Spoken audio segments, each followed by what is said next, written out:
So hello guys, welcome to my YouTube channel. It's Shushruth Adhikari. You are watching Shushruth Adhikari MBBS channel. তো WBMCC.in এর ওয়েবসাইটে already কিন্তু schedule published হয়ে গেছে for round 1 এর জন্য, রাউন্ড 1, রাউন্ড 3 এবং রাউন্ড 3 সাকসেসিভ রাউন্ডগুলোর জন্য। তো রাউন্ড 1 বেসিক্যালি 21 তারিখ থেকে তোদের রেজিস্ট্রেশন শুরু হচ্ছে। রেজিস্ট্রেশন 21 তারিখ 1টা থেকে শুরু হবে এবং 23 তারিখ 8টা অবধি চলবে।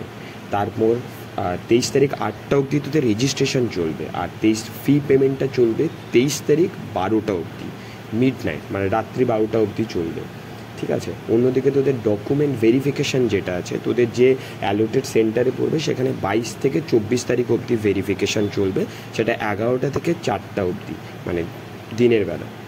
আর অন্যদিকে চয়েস ফিলিং তোদের শুরু হবে 27 তারিখ 4টা PM থেকে 29 মানে 29 তারিখের দুপুর 12টা অবধি চয়েস ফিলিং এবং চয়েস ব্লকিং এই প্রসেসটা চলবে। তো এতটুকু স্কেডিউল হচ্ছে ফার্স্ট রাউন্ডের, এখন অবধি বললাম আমি। আর নতুন যে ইনফরমেশান বুলেটিনটা দেওয়া হয়েছে, সেই ইনফরমেশান বুলেটিনটা বেসিক্যালি আগের বছরের যে ইনফরমেশান বুলেটিনটা, দুটো প্রায় সেম ইনফরমেশান বুলেটিন, কিছু হালকা চেঞ্জেস আছে। সেই চেঞ্জেসটা হচ্ছে এবার কিন্তু জেনারেল ক্যাটাগরি যারা অলরেডি 2024-এর নিটের রেজিস্ট্রেশনে দিয়েছিলি, যারা ভেবেছিলি যে ওয়েস্ট বেঙ্গলে যখন কাউন্সিলিং হবে ক্যাটাগরিটা চেঞ্জ করে নিবি, সেটা আর এবার পসিবল হচ্ছে না। এটা শুধুমাত্র পসিবল হচ্ছে ওবিসি বি, ওবিসি এ এবং জেনারেলের মধ্যে। বাকি যে তোর যারা ভেবেছিলি জেনারেল দিবি পরে EWS চয়েস করবি, কিন্তু সেটা এবার হবে না। জেনারেল থেকে EWS হবে না, SC ST এই তিনটে যারা আছে PWD স্ট্যাটাস, এদের চেঞ্জ করা যাবে না এবার। আমি বলছি কেন ওবিসি, OBCB এবং জেনারেলে চেঞ্জ করা যাচ্ছে, জেনারেল টু OBCA OBCB করা যাচ্ছে, অথবা OBCA OBCB to general change করা যাচ্ছে, কিন্তু বাকিগুলো যাচ্ছে না। কারণ হচ্ছে হাইকোর্টের একটা অর্ডার ছিল, তোরা জানিস যে OBCA OBCB 77টা ক্লাস এবং সম্ভবত 77 আর 37টা ক্লাসকে মানে স্ট্রাক ডাউন করা হয়েছিল।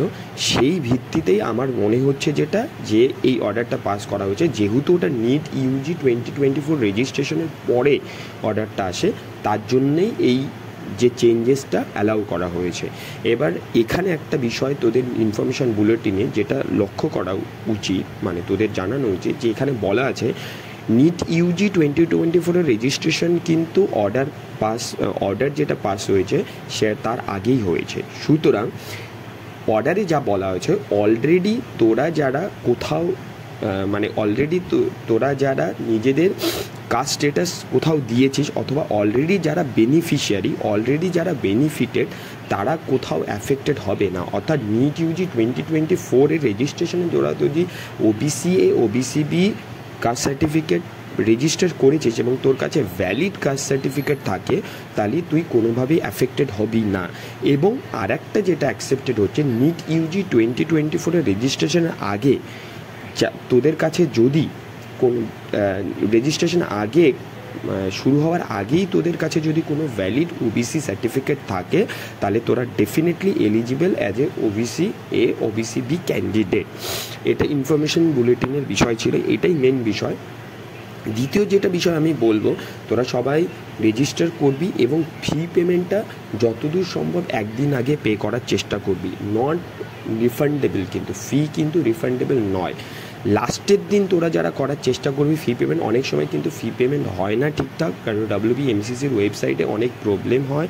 সেক্ষেত্রে চেষ্টা করবি একদিন আগেই, মানে লাস্ট ডেটের একদিন আগেই ফি পেমেন্টটা করে নেওয়ার জন্য। এরপরে যে আমি ভিডিওগুলো বানাবো, ডেফিনেটলি সেটা বানাবো হচ্ছে তোরা চয়েস ফিল কী করে করবি, কলেজগুলো কিভাবে সাজাবি, বেস্ট কলেজ নিজের জন্য কিভাবে চুজ করবি। তো আজকের ভিডিওটা বেসিক্যালি এই অবধি। ইনফরমেশন বুলেটিনে যে মেজর চেঞ্জেস ছিল সেটাই বলার জন্য আজকের এই ভিডিওটা।